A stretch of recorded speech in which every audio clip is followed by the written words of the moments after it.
The first time I saw the scratch, I thought maybe it was a branch or some kid messing around. But when I walked around to the passenger side of my sister's van and saw the deep, deliberate gouges running across the paint like someone had keyed it with a screwdriver, I knew this was no accident. Then I spotted the HOA notice jammed under the windshield wiper, half soaked from the morning dew. My stomach turned. I'm Nathan Vellner. I'm a contractor by trade, drywall and framing mostly, but I know my way around courtrooms because of a nasty zoning battle I handled for a buddy a few years back. I'm also not the type to let things slide, especially when someone messes with my family. My sister, Shelby, moved in with me a few months back after her divorce. She's got 2 kids, works double shifts at the hospital, and doesn't have time for petty drama. So when the HOA decided to go after her van, because it was unsightly and improperly parked in my driveway, I knew exactly who to blame: Sandra Greaves, HOA president. Mid-50s, sharp nose, even sharper attitude. She walks around the neighborhood like she owns the pavement, clutching her little clipboard like it's a holy relic. The kind of woman who thinks a slightly faded flower pot is a community emergency. I'd caught her eyeballing Shelby's van every morning that week, frowning like it personally insulted her. That Saturday, I went straight to Sandra's door. She opened it with that practiced fake smile, the one that never touches her eyes. "Nathan. Can I help you?" "Yeah." I held up my phone, which had pictures of the damage. "Someone keyed my sister's van, right after your notice showed up." Her smile tightened. "Your sister's vehicle has been in violation of community standards for several weeks now." "It's old, rusted." "It's not rusted, it's just not a brand new Lexus," I snapped. "And it's parked in my driveway, which last I checked I own. The bylaws clearly state that vehicles must be maintained and in compliance with community harmony," she said, like she was reading from a script. "Community harmony? You mean you don't like the look of it? If you refuse to comply, we may be forced to issue fines or take further action." Did that further action include someone scratching the paint off a nurse's van while she was working an overnight shift? She didn't answer. Just gave me that smug stare, the kind that says she knows she can outlast you with paperwork. That's when I decided I wasn't just going to argue, I was going to fight. I installed cameras the next morning. 2 in the front yard, 1 angled at the driveway. I didn't tell anyone. And I made sure Shelby parked in the same spot every night like clockwork. 3 nights later, I caught him. A tall guy in a reflective HOA vest, probably one of the board members, creeping up to the van around 2 in the morning. He glanced around, pulled out something from his pocket and dragged it across the back door. Clear as day, I exported the footage, made backups, and called the police. Damage to property caught on camera. They took the report seriously. But the real fun started when I brought the footage to the HOA's next meeting. I walked into the community center with a laptop under my arm and Shelby beside me. Sandra was already there, standing at the front of the room like she was about to deliver a sermon. "We're here to address several violations," she started, "including the continued non-compliance of 'cut the crap,'" I said, loud enough for the whole room to turn. "Before you start pointing fingers, maybe you should explain why someone from your HOA was caught vandalizing a nurse's van." The room went dead silent. Sandra blinked. "Excuse me." I walked up to the projector, plugged in my laptop, and hit play. There it was, the guy in the vest. The scratching sound, the clear view of his face when he turned to look toward the streetlight. One of the board members gasped. I didn't know his name, but he muttered, "That's Greg." Sandra's mouth opened, then closed, then opened again. This is clearly fabricated." "Really?" I turned to the room. "Anyone here think I faked this? Anyone think I keyed my sister's van and then deep-faked a guy in an HOA vest doing it?" Dead silence. "I'm filing charges," I said, "and I'm suing the HOA for damages." "Your bylaws don't give you the right to destroy property you don't like." Sandra tried to regain control. "Nathan, I'm sure we can come to a civil arrangement." "Nope. We're past that." She tried to smile again, but it faltered. People were whispering. A few residents looked furious. One woman near the back raised her hand and said, "I want to know where our HOA dues are going, because I'm not paying for this kind of garbage." Sandra snapped. "This meeting is adjourned." I walked out with Shelby and felt the shift in the air. The crowd didn't follow Sandra anymore. They followed me. The next day, I filed a civil suit against the HOA and pressed charges against Greg, the guy in the video. Turns out, he was Sandra's nephew. She'd quietly appointed him to a maintenance position with a monthly stipend, paid out of HOA funds. I gave everything to my lawyer, who dug in deeper, and boy, did we find more. Unauthorized spending, selective enforcement of bylaws, even fake citations issued to people who dared challenge Sandra.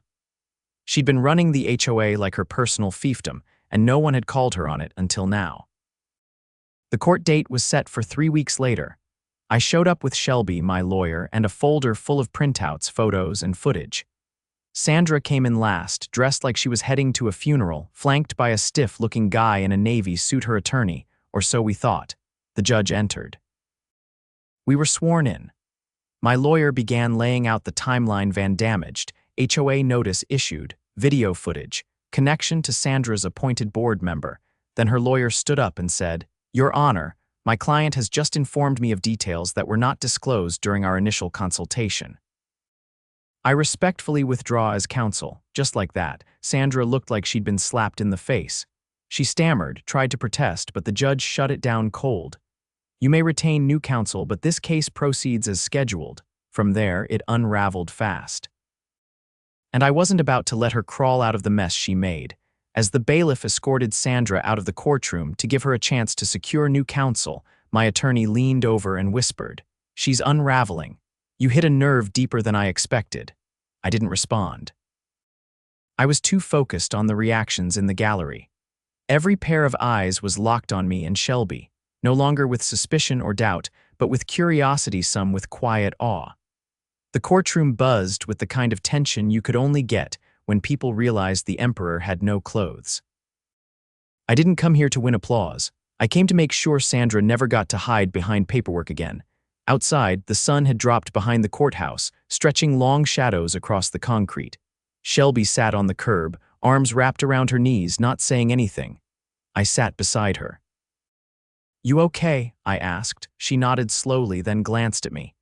"I didn't think it'd get this far." "Neither did she," I said. "But it's only just started." The next morning, I got a call from a guy named Marcus. He was a former board member who'd quit the HOA 2 years earlier. Said he'd seen the news about the court case and wanted to talk. I agreed to meet him at a diner on the edge of town. He was already there when I arrived, sipping coffee and looking like he hadn't slept much. "She's been doing this for years," he said without preamble. "Issuing fake fines, pushing people until they sold their homes, then buying them through a shell LLC. I blinked. "Come again." "Yeah, I found out by accident. There's this company, Plainridge Holdings. Sounds like a firm from out of state, but it's just a name on paper. The mailing address is a P.O. box in the next county. You dig through the filings, though, and it all leads back to Sandra's brother-in-law." He slid a flash drive across the table. "I started putting this together before I quit. Figured someone would need it eventually." I took it, tucking it into my jacket. "Why'd you stop?" He looked away. "My tires were slashed, then my wife's car got broken into. No one took anything. They just dumped motor oil on the seats." I didn't ask any more questions. I just paid for the coffee and left. Back home, I ran the files. Property deeds, sale histories, HOA notices, all cross-referenced and time-stamped. It was a pattern. Sandra would target a homeowner, bury them in violations, then fine them into foreclosure. A few months later, the house would pop up in Plainridge Holdings' portfolio. Then it'd be flipped and resold at a premium. It wasn't just abuse of power. It was organized fraud. That night, I sent everything to my attorney, who forwarded it to the county prosecutor. Within 48 hours, an investigator reached out. "This goes beyond civil court," he said over the phone. "This is racketeering." I gave them full access to all the footage, the emails I'd collected, and the HOA's newsletters archived on their own website. Every document was a breadcrumb, and Sandra had been leaving a trail for years. 3 days later, the courthouse received a subpoena for the HOA's financial records and board meeting minutes. Sandra missed the next hearing. Her emergency filing claimed medical complications, but the judge wasn't having it. With her attorney gone and the state pressing charges, she had no cover left.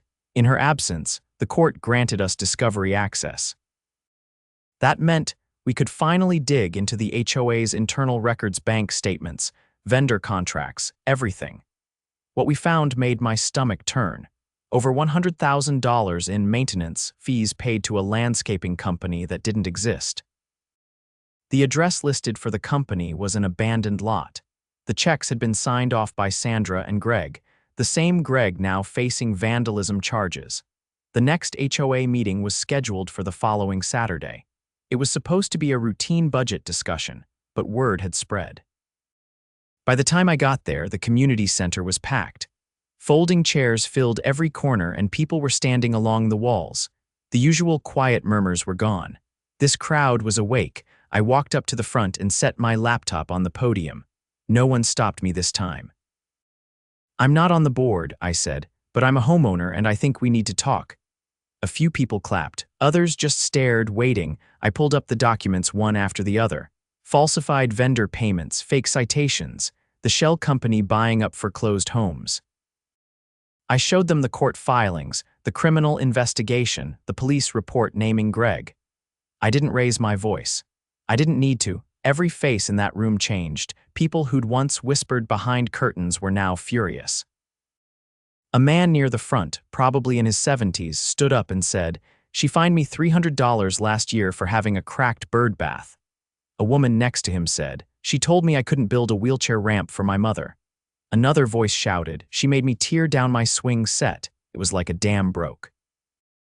Everyone had a story. I waited until the shouting died down, then said, "We can't undo what she did, but we can make sure she doesn't do it again." Someone asked, "What do we do?" "First, we vote to suspend the current board. Then we elect a temporary committee to work with the county until a formal election can happen. That includes access to all HOA funds, communications, and contracts. It also means freezing all fines until everything's audited." The vote wasn't even close. Almost every hand in the room went up. By Monday morning, I was sitting in a bank office with two other homeowners and a county auditor, reviewing the HOA's accounts. The bank manager, after confirming the vote and verifying the court documents, froze all outgoing transfers from the HOA account. 2 hours later, the sheriff's department executed a search warrant on Sandra's house. They found files in her garage, boxes of paperwork that should have been in the HOA's archive, letters threatening homeowners, blank citation slips, even old checks with forged signatures. It was more than enough. Sandra was arrested that evening. Her mugshot hit the news before sunset. Charges included wire fraud, racketeering, tampering with public records, and conspiracy. The community was stunned but not silent. The next week, neighbors who'd never spoken before were organizing clean-up days, repainting fences, planting flowers without anyone ordering them to. The fines were gone. The fear was gone. Shelby came home from work one night to find a group of kids drawing chalk rainbows on the driveway. One of them had written, "Thank you, Nurse Shelby," in big block letters. She stood there for a long time staring at it. Then she looked at me. "I never wanted to cause trouble," she said. "You didn't," I replied. "You exposed it." By the end of the month, the court awarded us damages for the vandalism, and the HOA under new leadership settled the civil suit. The payout covered the van repairs, legal fees, and a full security system for the house. As for Sandra, she pled not guilty. But with the mountain of evidence, her trial was set for early spring. If convicted, she was looking at serious time. I wasn't interested in revenge. I just wanted to live in a neighborhood where people helped each other instead of policing each other. And now, finally, we were starting to build that. The county prosecutor's office didn't waste time once the arrest was made. A multi-agency task force began peeling back layers of the HOA's operations, and as more evidence surfaced, the scope of the investigation expanded beyond just Sandra and Greg. The deeper they dug, the darker it got. 2 weeks after Sandra's arrest, I got a call from investigator Taryn Russell, a no-nonsense woman whose voice carried the weight of someone who'd seen more corruption than she had patience for. She asked me to come down to the municipal building, not the police station, the municipal building. That alone told me this was bigger than a typical fraud case. I arrived to find Taryn and two federal agents waiting in a conference room. On the table was a thick binder and a laptop already queued up to a slideshow. Taryn gestured for me to sit. "What you and your lawyer uncovered," she began, "was the tip of it. We believe your HOA's leadership wasn't just committing fraud, they were involved in a laundering operation." I didn't say anything. I just leaned forward and waited. She clicked to the next slide.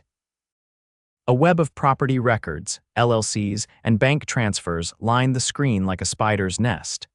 "See these. These homes were purchased under different shell companies controlled by Sandra's extended family. But the mortgage payments were being made from accounts tied to a landscape supply vendor." "That vendor doesn't exist," I said. "Right. And the money funding those accounts, we traced it to a construction firm based 2 counties away. That firm has a contract with the state to perform road work." Guess what? Fake invoices. They were funneling government funds through dummy jobs, then washing it through HOA payments. I sat back, trying to process it. So they used the HOA to clean dirty money. Exactly. And Sandra's HOA wasn't the only one. There are at least 3 other neighborhoods under investigation right now, all with similar setups, all with family ties. I ran a hand through my hair. "How far does this go?" Taryn gave me a look that told me she didn't have that answer yet.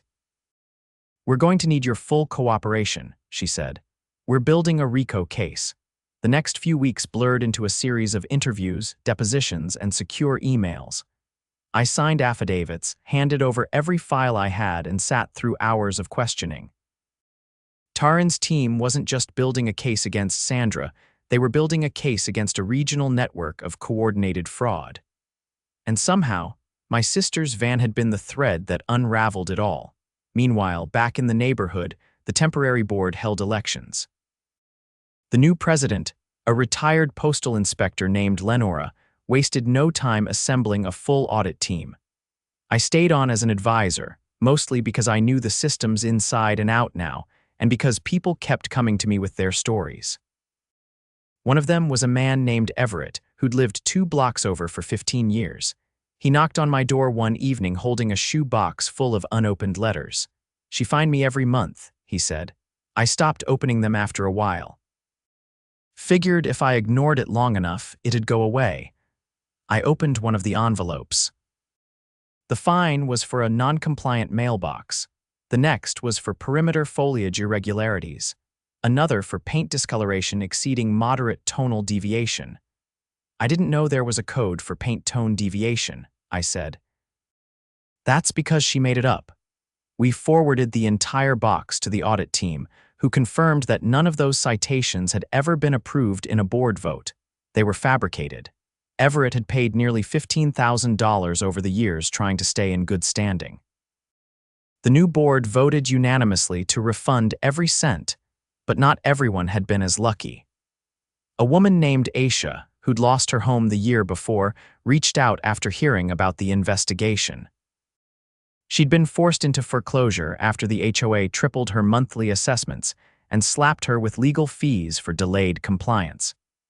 She'd fought it in court, but lost when the HOA produced fabricated maintenance logs and invoices.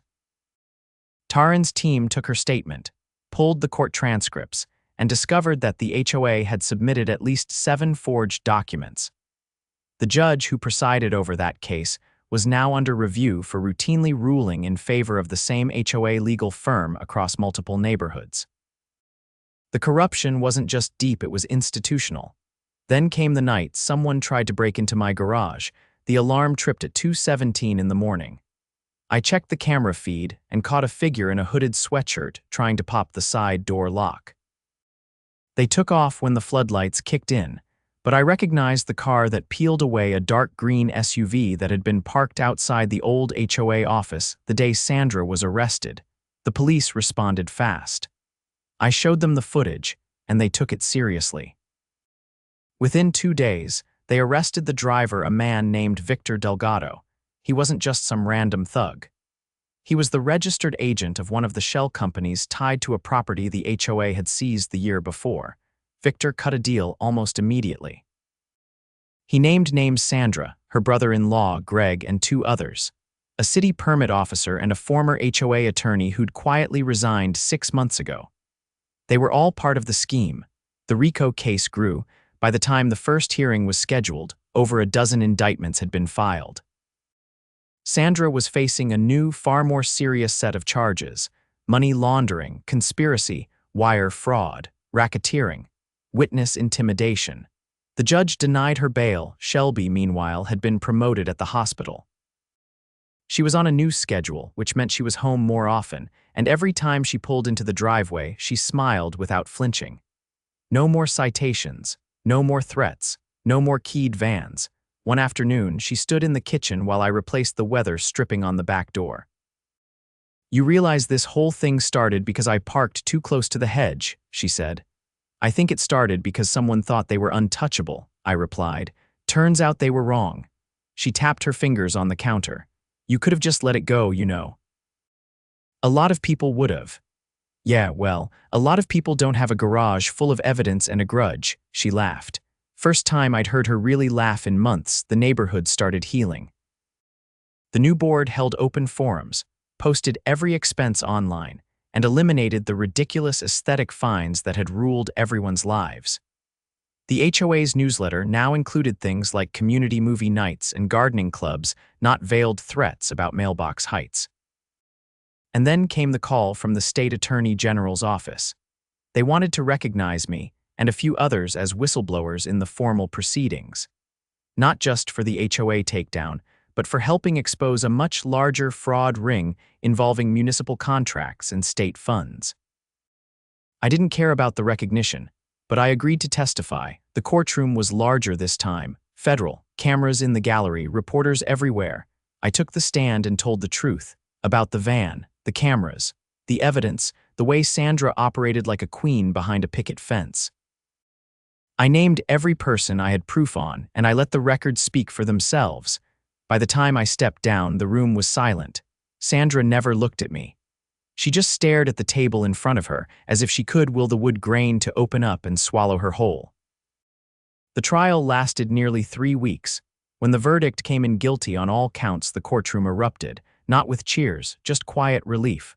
Like a storm had finally passed, the judge sentenced Sandra to 16 years in federal prison. Greg got 7.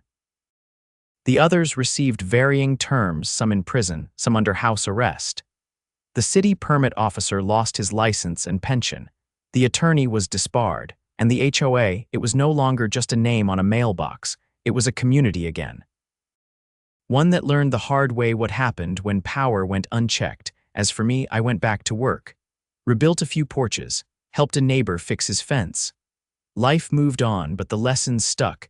Never underestimate how far someone will go to protect a lie. And never park your van in the wrong driveway, unless you're ready to take down an empire. The courtroom was behind us, but the fallout was just beginning. Once the verdicts were read and the sentences handed down, the neighborhood became the center of a statewide conversation on unchecked HOA power. News vans came and went. Reporters knocked on doors, asking for statements. Most people declined, not out of fear anymore, but because they were too busy putting their lives back together. What no one expected was what came next. 3 weeks after the sentencing, I got a call from a detective out of Tallahatchie County, about 40 miles north.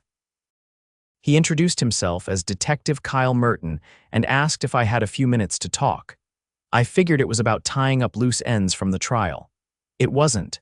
"We've been monitoring a storage unit registered to a property management firm linked to Sandra Greaves," he began. "We executed a warrant yesterday. You're going to want to see what we found." I drove out the next morning and met him at the sheriff's substation. He led me into an evidence room and pulled a tarp off a folding table. On it were 3 manila folders, a charred metal box, and a stack of paper files warped from heat and water damage. Kyle flipped open the top folder and slid it toward me. Inside were photographs, dozens of them, close-ups of homes from our neighborhood taken from odd angles. Under each photo was a handwritten note: soft target, likely to fold, single owner, behind on dues. These were target logs, Kyle said.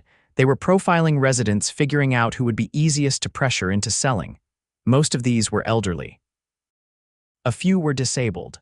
I could feel my jaw tightening. Kyle continued, "Here's where it gets worse. We found a list of preferred contractors that were supposed to handle maintenance for those properties, but none of those businesses exist. We believe they were used to generate fake invoices to justify liens."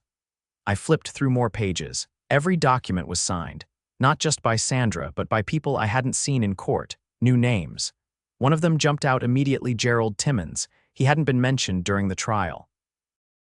I remembered him vaguely from HOA barbecues, quiet, balding, always wearing golf shirts with a Bluetooth earpiece glued to his head. Turns out he'd been operating in the background as a compliance consultant, hired on retainer by 3 HOAs across the county. "He's a former insurance adjuster," Kyle said. "Lost his license after a fraud scandal in Arizona, slipped through the cracks when he moved here." "How's he connected now?" Kyle tapped the scorched metal box. "That's his signature on a dozen foreclosure authorizations, all backdated, all illegal." And we found something else. He opened the second folder. Inside was a scanned lease agreement. Someone had rented the unit under a fake name. The payment history linked back to an HOA account from our neighborhood under the line item archival storage. "So they were hiding this from the start," Kyle nodded. "But here's where it crosses another line." He handed me a small photo. It showed a garage mine. The angle was from a higher elevation, probably from the top of a neighboring house. The timestamp listed a date just 2 weeks before the break-in attempt. "This wasn't random," Kyle said. "They were watching you. We believe they were trying to recover or destroy files they thought you hadn't turned over yet." I stared at the photo for a long time before sliding it back into the folder. "What happens now?" "We're building a second case," he said. "Federal again. This time, it'll include conspiracy to intimidate a witness and obstruction of justice." I left the substation with a flash drive containing copies of the files and a protective order in my back pocket. Gerald Timmons was now a wanted man. His last known address was already vacant. No one had seen him since the day of Sandra's conviction. Back in the neighborhood, things had taken a quieter tone. The new board had dissolved the previous HOA charter and was working with the city to integrate the community into a broader residential council that had actual oversight. No more unchecked control, no more secret meetings. Shelby returned to her routines without hesitation. Her boys skated in the driveway again, this time without anyone peeking through blinds or snapping photos. The van was long repaired, but the scratches had been left untouched on the passenger side sliding door. She said it reminded her of what they'd stood up to. I didn't argue. Then came the letter. It arrived in a plain white envelope with no return address. Inside was a single page typed in a clean serif font. "You think this is over. You're wrong. Some things don't stay buried." I handed the letter to the detective's office the same day. They dusted it for prints, ran a forensic analysis on the paper stock, and traced the postage to a drop box near an industrial park. Nothing concrete. But the message was clear. Gerald was still out there. The sheriff's office increased patrols around my property. I installed 3 more cameras and reinforced the locks on my garage and basement. Not out of fear, but because unfinished business has a way of coming back when you least expect it. A month later, the break came. Gerald was caught trying to board a private charter flight out of a rural airstrip near the state line. He had 3 fake IDs, $8,000 in cash, and a duffel bag full of burner phones. When they arrested him, he told the officers he was just a consultant traveling for work. He didn't get far with that story. Under questioning, he cracked. Gave up over 50 documents the task force hadn't yet uncovered. Gave names, gave dates. And most importantly, gave them the location of a second storage facility in another county. That one held the motherlode. Inside were backup hard drives, digital logs, and correspondence detailing how the fraudulent citations were generated by a proprietary software program Gerald himself had developed. It allowed them to create a paper trail of violations that never happened, complete with time-stamped photos, fake inspector notes, and forged resident acknowledgments. It had been sold to at least 4 other HOAs across the state. The software had a name, Civic Harmony, Marketed as a compliance automation tool but used as a weapon, federal agents began investigating the software's distribution. It wasn't just local anymore. They suspected out-of-state connections, possibly even national ones. That's when the Department of Justice stepped in. The final chapter unfolded in a federal courtroom 2 states over. Gerald pled guilty to conspiracy to defraud and obstruction. He was sentenced to 22 years with no possibility of parole. The judge called his software a digital scalpel wielded by predators in khakis and polo shirts. The ripple effect was immediate.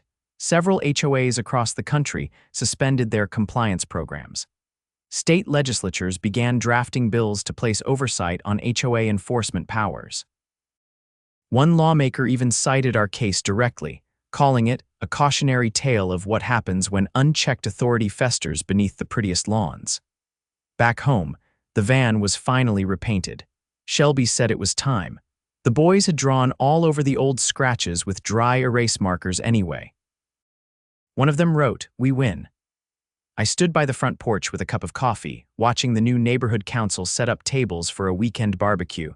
No vests, no clipboards, no citations, just people talking, smiling, living. Lenora walked over, holding a stack of flyers. "You ever think about running for council?" she asked. I laughed and shook my head. "I think I've had enough politics to last a lifetime." "You sure? People trust you." "I'm sure," I said. "I just want to build things, not run them." She patted my shoulder. "Well, thanks for tearing down what needed breaking." As she walked away, Shelby stepped up beside me holding 2 paper cups of lemonade. "You think it's really over this time?" she asked. I looked out over the street. Kids racing on scooters, a neighbor planting sunflowers. A man painting a fence. "Yeah," I said. "I think we finally buried it. No more threats, no more lies, no more HOAs pretending to be kings and queens of cul-de-sacs, just people, just homes. And one long, hard-won truth: never underestimate what happens when regular folks push back. Because when they do it together, even the deepest roots of corruption can be ripped clean out of the ground."